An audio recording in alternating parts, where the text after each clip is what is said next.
Hi, welcome to Diving into Deeper Waters. I'm your host, Erin Rowling, and there is a storm going on outside. It's crazy. So, hopefully, we don't do this in the dark. And I guess if we do, we do. It might be an adventure if everything goes dark. So, you'd just be listening to my voice, which is how this podcast started. So, it wouldn't be a big deal. Anyways, no, hopefully everything stays on and I'd re-record it or something like that. Or maybe it'd be I don't know. I don't know what I would do. Let's just hope I don't have to find out. But in order to get everything in today, we don't have time to chit chat, you guys. I'm a chit chatter. You know, I like to start this podcast off with some chit chat, but we don't have time to chit chat. I don't know why I'm saying it like that, but that's what's happening today. Yeah, we're going to dive in and we're going to explore the Word of God together. And I hope you're excited for that. I love taking my life and seeing what God's teaching me out of it. And this is no different, just maybe a different format, but I don't know. There's just something about getting in the Word of God, diving deeper into what is it saying? What life is there for us? And so, I've been reading in the Gospels. I kind of told you that before. And kind of last week's podcast came out of that. Let me tell you, the Gospels are so good. I said that before. I've probably said it 100 times. I'll say it 100 more or 1,000 more or 1,000,000 more. Such good stuff. And no matter if you've read it once, read it again because you're going to pick up different things. I mean, I don't know how many times I've read through the Gospels. That's the one part of the Bible that I've read a lot. You know, you kind of like start your reading plan and you start in Matthew and you get through Matthew, maybe Mark, and then you fall off the wagon and then you start all over again and you go back to Matthew. So probably Genesis and Matthew are probably the most two read books of the Bible. I don't have any documentation of that, but that is my guess. I'm sure if I looked it up, I think we would find that to be true. But as I was reading the Gospel of Luke 14 specifically kind of stuck out to me. And it's Jesus using his parables, which I love a good parable. And Jesus obviously felt that was the way that he spoke to a lot of people for them to understand. I think a lot of times people still didn't understand what he was saying because they stuck to the surface level of what he's saying, but not us here at Diving into Deep Waters. We are going to go deeper. So let's jump in. We're not even going to get our toes wet today. We're just going to right into it. And if you look at chapter 14, this is something that was just interesting to me. I don't know if it has a lot of biblical meaning, but that's okay. Some things are just interesting to learn.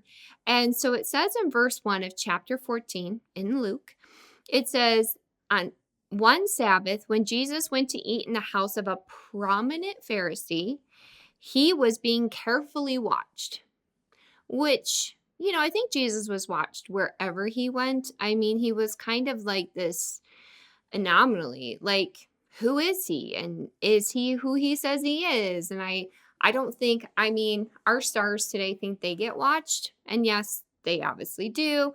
I wouldn't know anything about that. I'm not a star. But Jesus, I think, for a lot of different groups of people were looking at him, just obviously to criticize him, but also to acknowledge that he was Christ. So many different parts. But what's kind of funny to me is here they are watching Jesus, like, kind of like, especially the Pharisees, they're like, Sadducees, we're keeping our eye on you. Like, we got your number, Jesus. But in verse 7, this just kind of cracked me up because there's like this prominent Pharisee had him over for dinner and, they're watching him. But you get to verse 7 and it says, then he noticed how the guests picked the places of honor at the table and he told them a parable. They're not the only ones watching. Jesus is also watching. He's like, you think you're watching me? Trust me, I'm watching you. And I just thought it was an interesting part to start right off the bat, the first verses of they're like, we're watching. And she's like, I'm watching. And I got something to say about what I'm watching.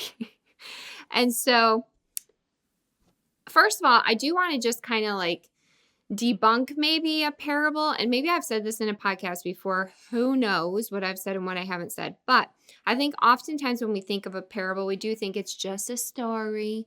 It's just something nice that Jesus used. And there's so much more because it's really a real life illustration that has a biblical truth with it. It's more than a story. This is like real life things that are happening.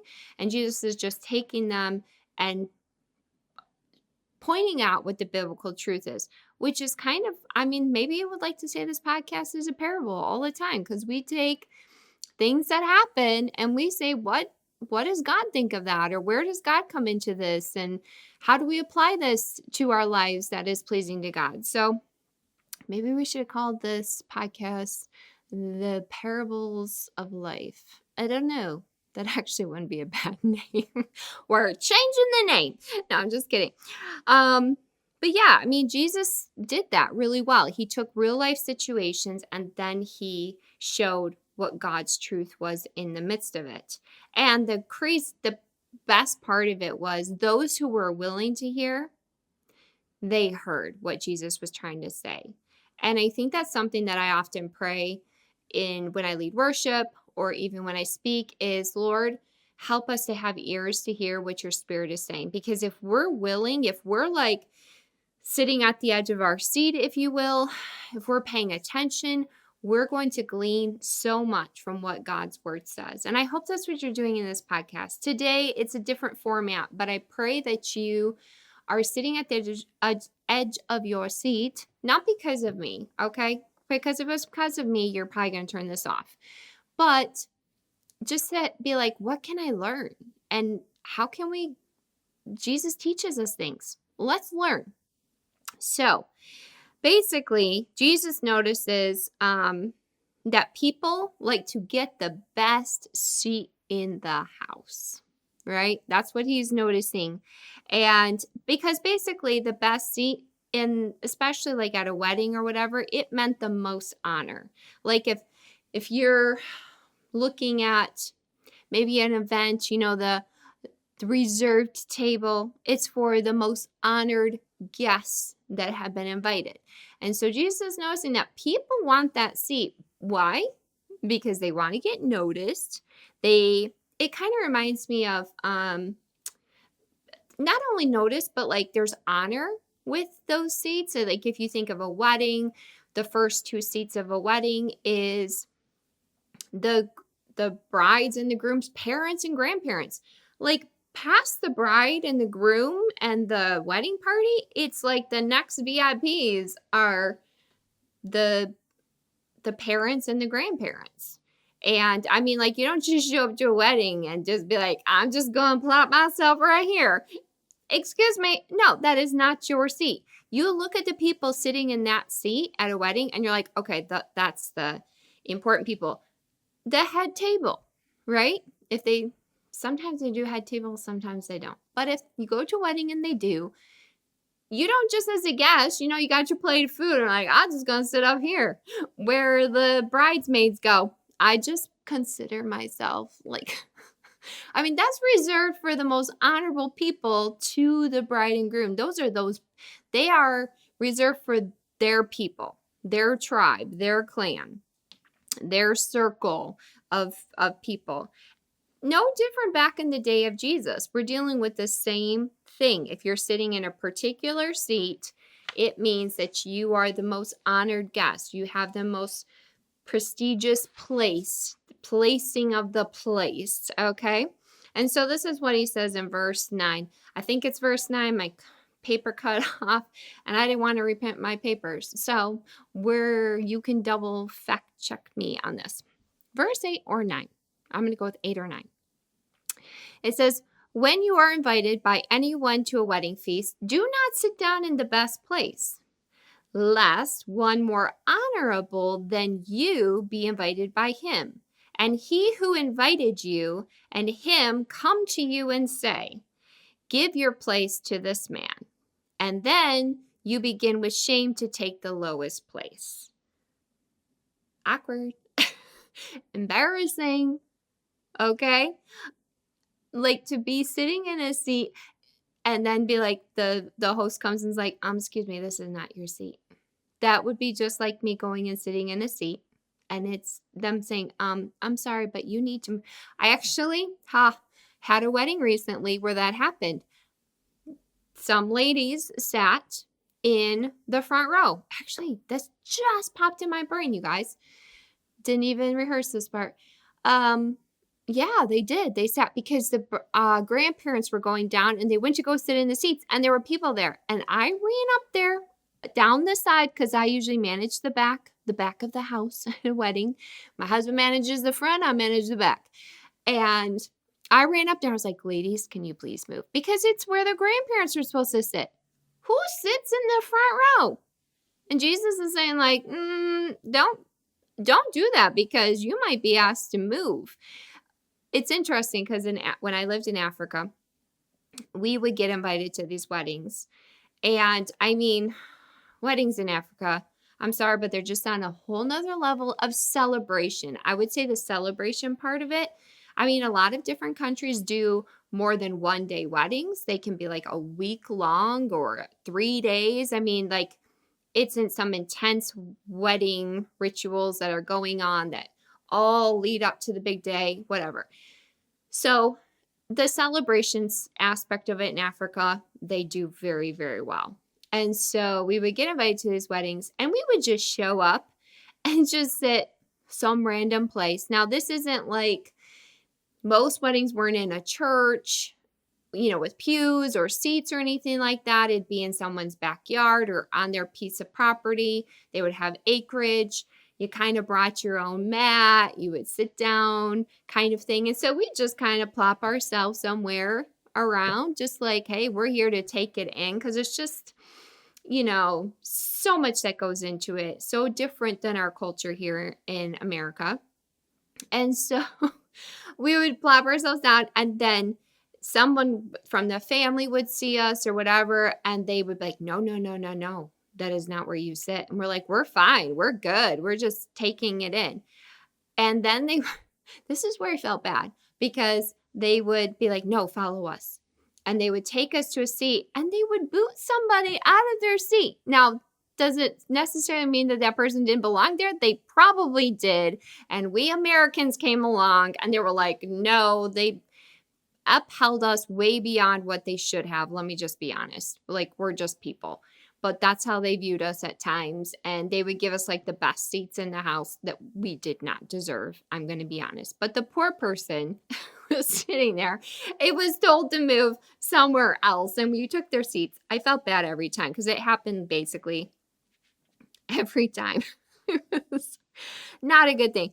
I also, this reminded me too, like we've done a lot of weddings. So I have a lot of stories from weddings, but like when you go to a wedding, like nobody eats until the bride and groom eat.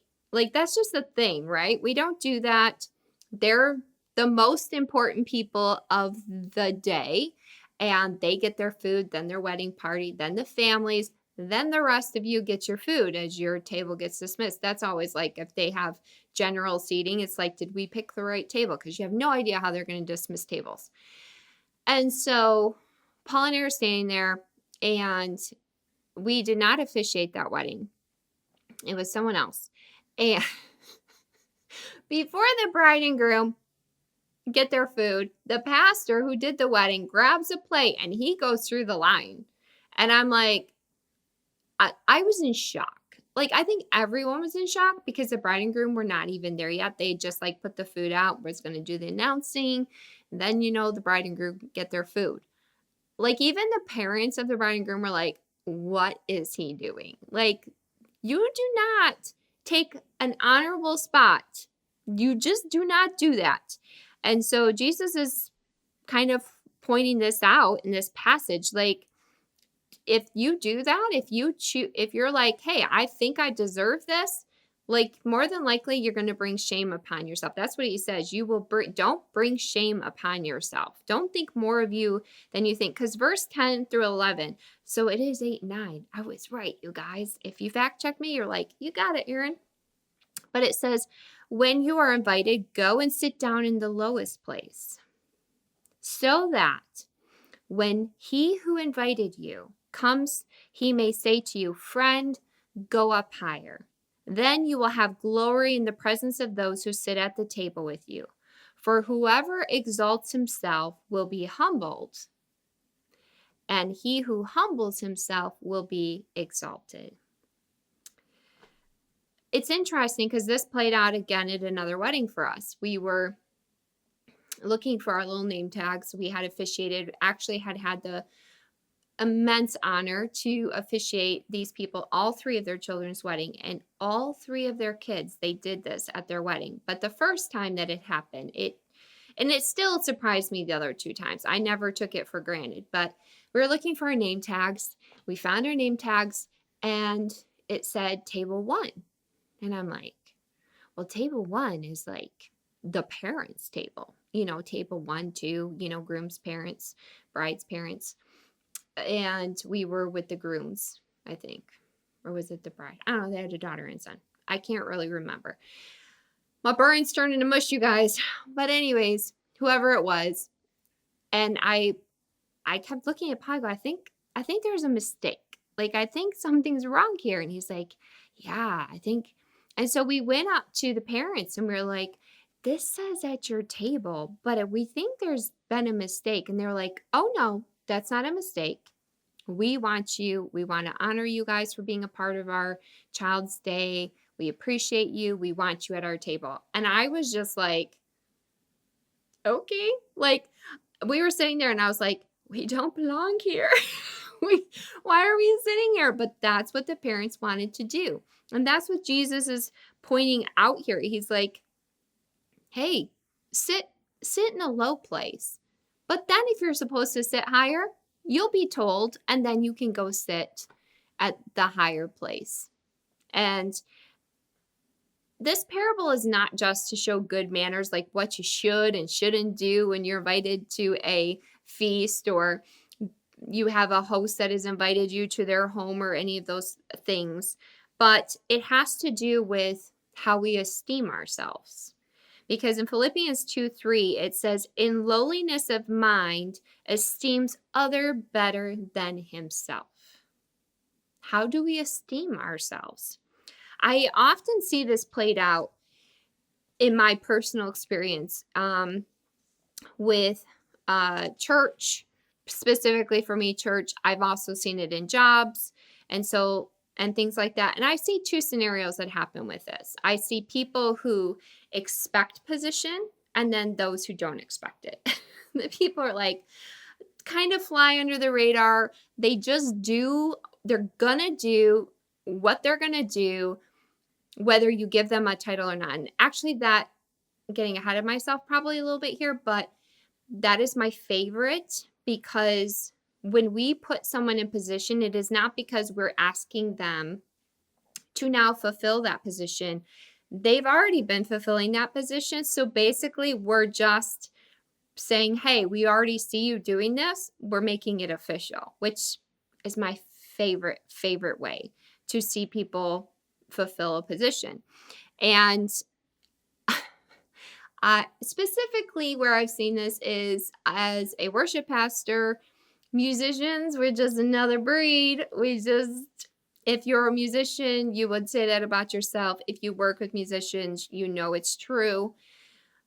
I think humbleness and musicianship does not always go hand in hand. I think it's a hard thing to find. I personally think, I don't know, we musicians, I can lump myself in there. We get our feelings hurt very easily when someone tells us we're doing something wrong or like I said, whole nother breed.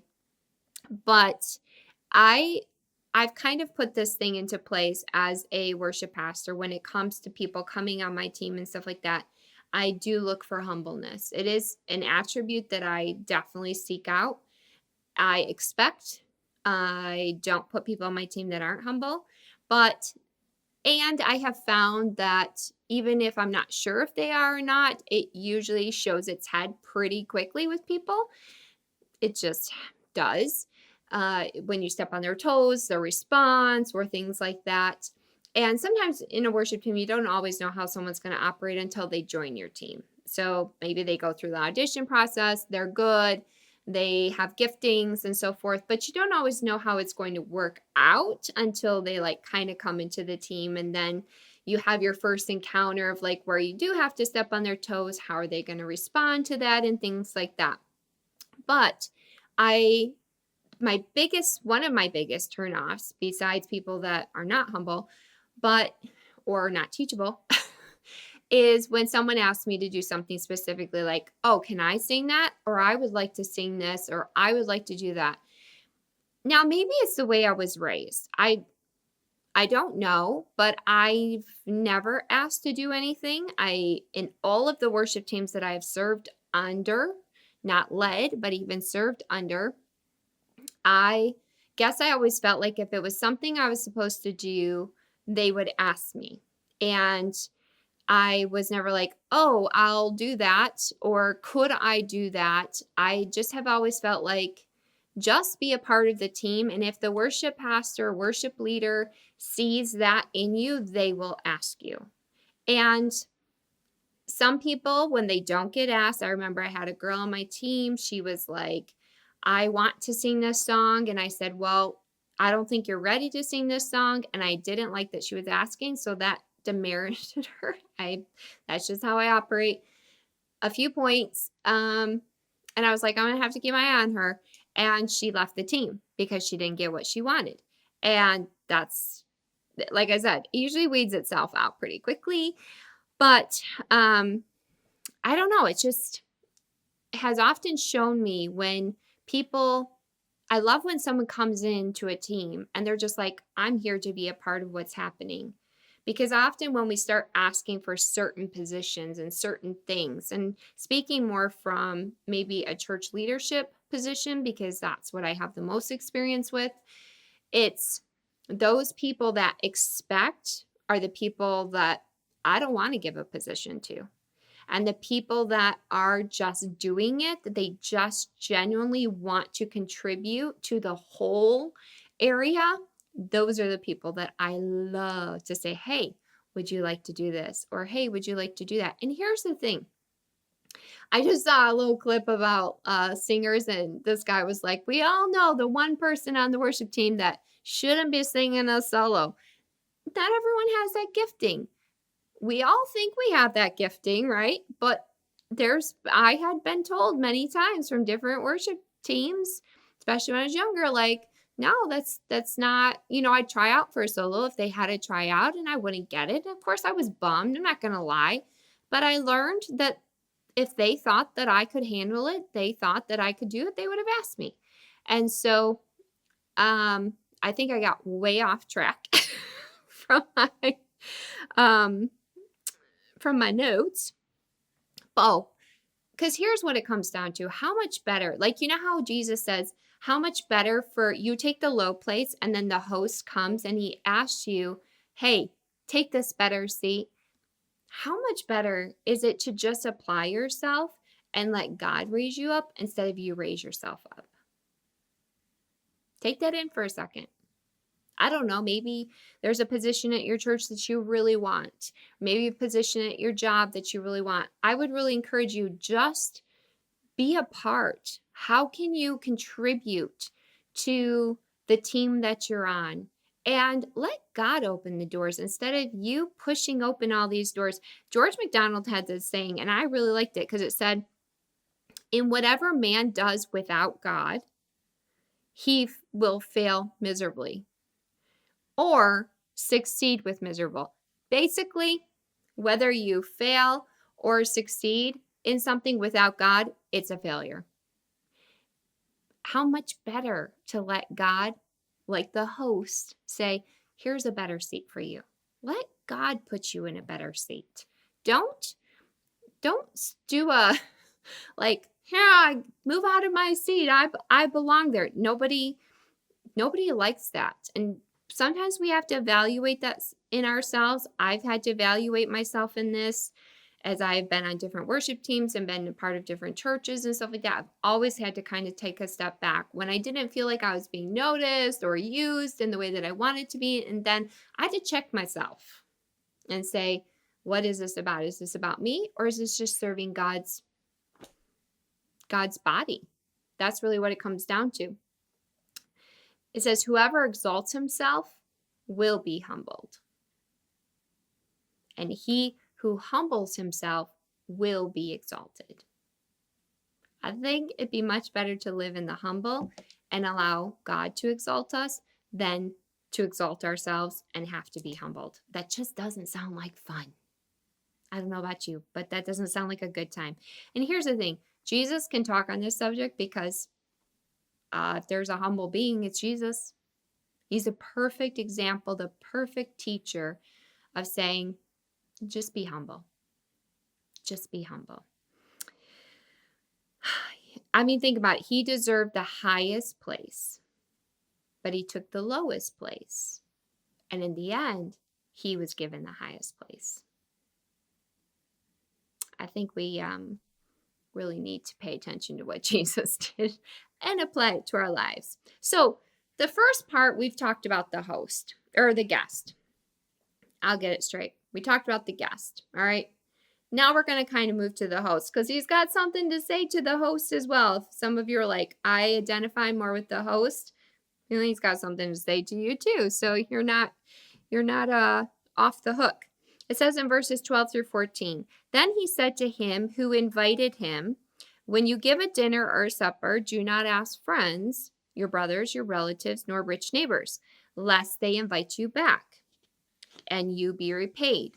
But when you give a feast, invite the poor, the maimed, the lame, the blind, and you will be blessed, because they cannot repay you. For you shall be repaid at the resurrection of the just. Now remember who the host was, okay? Let's go back and remind ourselves. It's a prominent Pharisee. That's who is the host of this parable that he's talking, that he's in the presence of this prominent Pharisee.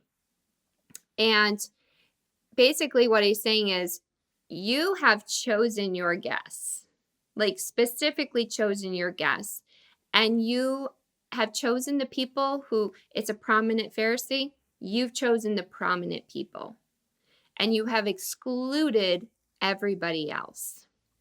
Now, is Jesus saying you can't invite people that you like? No, he's not saying that, but because it says do not ask, which means here do not habitually ask. Basically, don't only invite those people. Don't have a clique in our terms. Don't have a clique when you invite people. You've got to look at the other people. Don't just look at the people that are maybe like you, that you like to be around, your favorite people. Okay, it's just like church, you guys, right? Who are the people I'm going to step on some toes, okay? Because I got to step on my toes all the time, because it would be much easier for me to go find my friends after a Sunday morning service and go have nice little conversations. But no, that's not what I'm there for. I'm there to talk to everybody. I'm there to give a hug to people that need a hug. And that may not be a friend. We have cliques in the church. I experienced it recently when I visited a church and they were like, we're here for you. And I was like, nobody's even acknowledged my presence, because everyone, and I saw it specifically, these little cliques that were around the church, they were drinking their Starbucks and enjoying their time with each other, but they couldn't notice that I came in by myself and maybe should have had a hi. Are we doing that in our churches? We say, welcome. We're here we're so happy you're here. That was the line. We're so happy you're here. I don't think you are. I think you might be a little annoyed that I'm here. Because that's what probably is the message that people get when they come to our churches, and we go off into our little cliquies and we don't notice the person sitting by themselves. stepping on your toes? Good. Church, we got to be better. We've got to act better. We've got to be there to notice people. That's what Jesus is going after. He's going after, like, you invite who you want, and that is not who you should be inviting. That is not who you should be paying attention to. There's plenty of time to hang out with your besties, but there are times that we should, right? You invite people because maybe you invite them because they can give you back what you want. They can do something for you, which is what Jesus is kind of going after. Like, I'll scratch your back, you scratch my back. You're inviting people that you are comfortable with. I will tell you a real life application here. We, several years ago, had people over for dessert to try to get to know people. And so we'd invite like 4 or 5 couples. We had people sign up. And this couple signed up on it. And I'll tell you what, I saw their name and I was like, okay. Why? I liked a lot of the names on there, but the one couple that signed up, they're uncomfortable. They're more difficult. But I was like, okay, all right, they signed up. You can't not invite them, Erin. So I invited them, but as soon as they walked through the door, they were loud. They were here. They made their presence known. All I could think of is the other couples that we invited. How were they going to feel? Because they're not the best about personal space and they can overtake the conversation and they can say some embarrassing things. And like, how is this going to go? And I was just on pins and needles all night that the other people were going to be offended by them, that I would cringe at things that they said. And then, you know what though happened? The people that had also been invited, they were like, wow, we really like that couple. Man, they're just so conversational. Well, it was easy to have a conversation with them. We really enjoyed their stories. Here I am like, whoa, the whole time, and everyone else was being like, this is great. I was being so self-centered. So opposite of Jesus, who is others-centered. Acts 20, verse 35 says, it is more blessed to give than to receive. Jesus goes into that here. Another story. Growing up, we did not have a lot, especially when it came to holiday season. Like, it was just more difficult, which, I mean, come on. As a kid, you think Christmas is the best time of year. As an adult, it's so stressful financially, right? Like, we're like, how do we make this work and all this stuff? And my mom definitely understood that passage of scripture, is more blessed to give than to receive. And I think she took that so intentionally with us to teach us that it was so much better. And so instead of our focus being on what we were getting for Christmas, our focus was, what can we give for Christmas? And I think that's probably an area that I wish I would have done a little bit better of a job with my kids. Like, we pick names off of the tree at school and stuff like that, but I probably have failed a little bit in that area. Not, my kids are good kids and they don't expect things, but sometimes you just look back and you think, oh, my mom did this and I probably, like, this was a good thing and I should have implemented this a little bit more. But we would pick a family that we knew was struggling, and we would put our resources, instead of our Christmas gifts, our resources went into another family. And we would make up baskets, and I remember the excitement that I had of going, and I might have shared this story like in the first 10 podcasts of this podcast, but we're at like 180 something. So it's been a while since I've shared it. And we would put the package on the doorstep and ring the doorbell, run away. Like, that was just like, I'd be like, can I ring it? Can I ring it? Do I get to ring it? Can I ring the doorbell?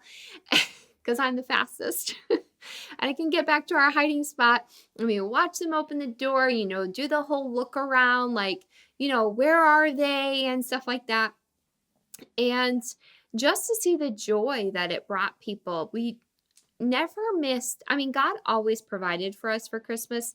Our Christmases were always better than my mom. I know my mom was telling the truth of saying, like, you're going to get one gift. I know that's what she could afford.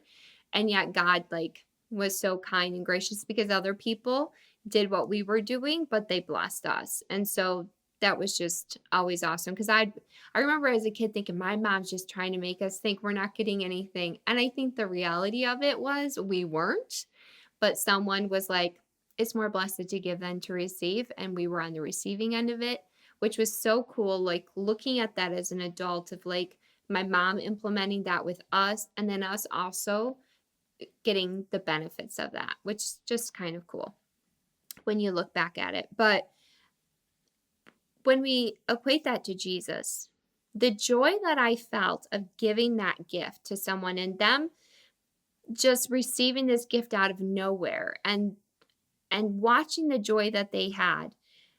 Can you imagine the joy and the pleasure that Jesus gets by the gift that he gives us, which is eternal life, it's the gift of salvation. And you know, this next part in this parable, he doesn't have to tell us. He can just say, it is better to give than to receive. Like, end of story, exclamation point, move on kind of thing. But he doesn't. He says, and you shall be paid at the resurrection of the just. It's like him telling us something that maybe it's hard for us to understand, or maybe hard for us to do, or maybe hard for us to grasp, that it is more blessed to give than to receive. Because to give it hurts a little bit. It means we have to give out of something that we are no longer going to have. For my family, it was giving to another family. That meant our Christmas was smaller. So that did hurt in a sense. But the Lord is like, just so you know, that's not the end of it. I love that. I love that he is like, this is going to cost you something, but that's okay. Because in the end, you're going to get paid. You shall be paid at the resurrection of the just. It's going to come back to you. Like, it's so cool that he tells us that. I don't know if we're grappling with that, if we struggle with that, like, I hope that kind of helps us to be like, okay, you know what it is? I'm willing to give, even when it hurts. Even when it hurts. And here's the thing that I have found with that is when we give, my husband and I have given when it hurts, the Lord has blessed us this side. We haven't even had, I am not in heaven yet. Surprise, surprise. And I have seen him pay it back. And I haven't even gotten to heaven. It's crazy. The way we're going to wrap this up is with this last passage of scripture. And this one's going to probably go a little bit longer, but that's okay. Because Jesus moves into the guest once again, but more in an eternal perspective. So in verse 15, it says, now when one of those who sat at the table with him heard these things, he said to him, blessed is he who shall eat bread in the kingdom of God. And this guy is referring to the great banquet with the Messiah. And basically, it's known as the marriage supper of the Lamb, which is found in Revelation 19:9. Blessed are those who are called to the marriage supper of the Lamb. This is like in the end. And it says in verse 16 through 20, then he said to them, a certain man gave a great supper and invited many. And he sent a servant at supper time to say to them who are invited, come, for all the things are now ready. But they all at once, in one accord, began to make excuses. The first one said to him, I have bought a piece of ground, and I must go and see it. I asked you to have me excused. And another said, I have bought 5 yoke of oxen, and I am going to test them. I asked for you to have me excused. Still another one said, I have married a wife, and therefore I cannot come. So, basically we have this great feast. The host has invited many to come to it. At first, the people are very excited to be a part of this feast. Like you get an invite, super exciting. The date has been set. The exact time is not announced, okay, until the time that it's going to happen. And like I said, at first, they accept. They send in their RSVP. which this is something I hate at weddings. Totally side note. If you RSVP, you better show up. It's a lot of money for that plate of food, you guys. The things I really learned after having my daughter get married. But when the time actually comes, they decline. That's like a grave insult. I'm sorry. And that still applies today. It's a grave insult to accept and then don't show up. They all have an excuse. Unless you're in the hospital, you're fine. You can go. They reject this wonderful invitation. The first two guys buy something, in a piece of land and an oxen. They're preoccupied. The third man gets married. He puts his wife before the invitation, which some of you are like, that seems okay. Well, we're not done yet. But this is the thing. God does the same thing for us. This is where it's eternal, right? He gets things ready for us. He invites us. We reject his invitation. And an invitation that is wonderful, right? We're no different than the men in here who bought a piece of land and had an oxen. They're preoccupied with things. That's what we do, right? We buy things that keep our attention away from him. And even when it said that one got married, well, let me just say this. Who is the most important in your life? Is it your spouse? Is it your kids? Or is it Jesus? Which we need to flip that around. We live in a society where our children are the most important thing, which means we're losing marriages and we're losing relationships with Jesus. We've got to work on that. That's a whole nother side note. Verse 21 through 24 says, So that servant came and reported these things to his master. And the master of the house, being angry, said to his servant, Go out quickly into the streets and the lanes of the city, and bring in here the poor and the maimed and the lame and the blind. And the servant said, Master, it is done as you have commanded, and still there is room. Then the master said to his servant, Go out into the highways and the hedges and compel them to come in, that my house may be filled. For I say to you that none of this, even who invited, shall taste my supper. That's kind of gets you. The host is angry because he's been rejected in this parable. The master is like, you know what? I got this feast ready, and it's not going to go to waste. And Jesus says in Luke 14:15, he says, Blessed is he who shall eat bread in the kingdom of heaven.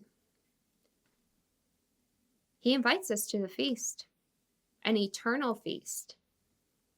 Some of us accept the invitation, but then we don't show up. We're not living lives that show Jesus Christ. How many people have said, I believe in God, right? They accepted the invitation. But then when they start to read the Bible and it says, don't do this and don't do that, and this isn't good for you. And they're like, well, I don't want to give up that stuff. I don't want to do that stuff. They're not showing up. They're making excuses.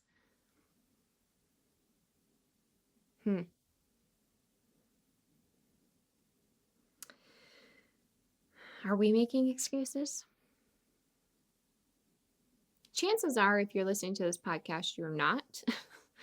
But even if I make a lot of excuses, I'm not gonna lie.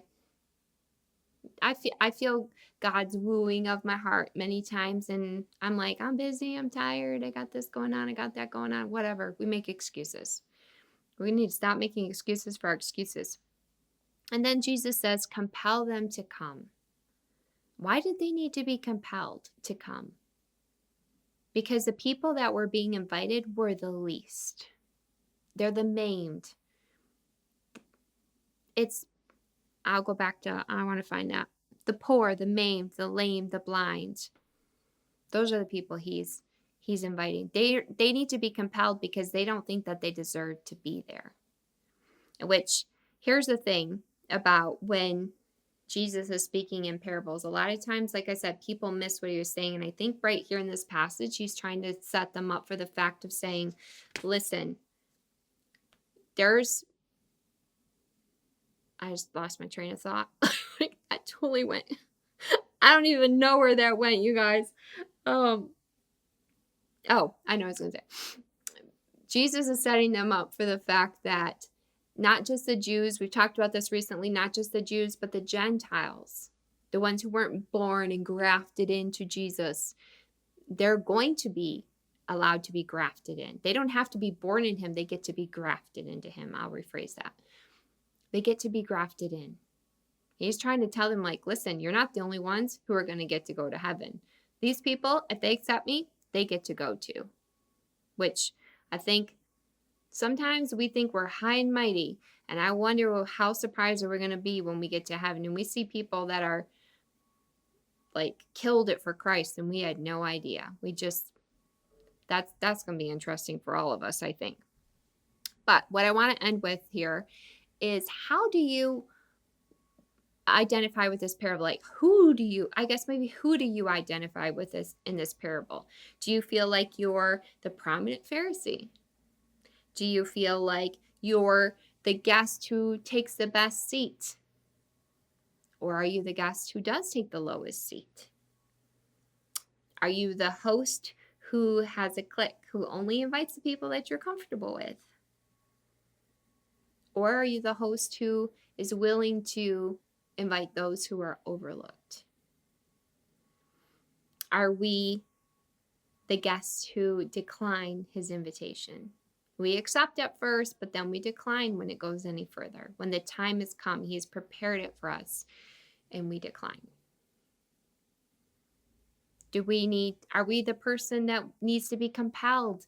You need to know that you are worth the invitation. I'm not going to pretend or think, that everyone knows Jesus.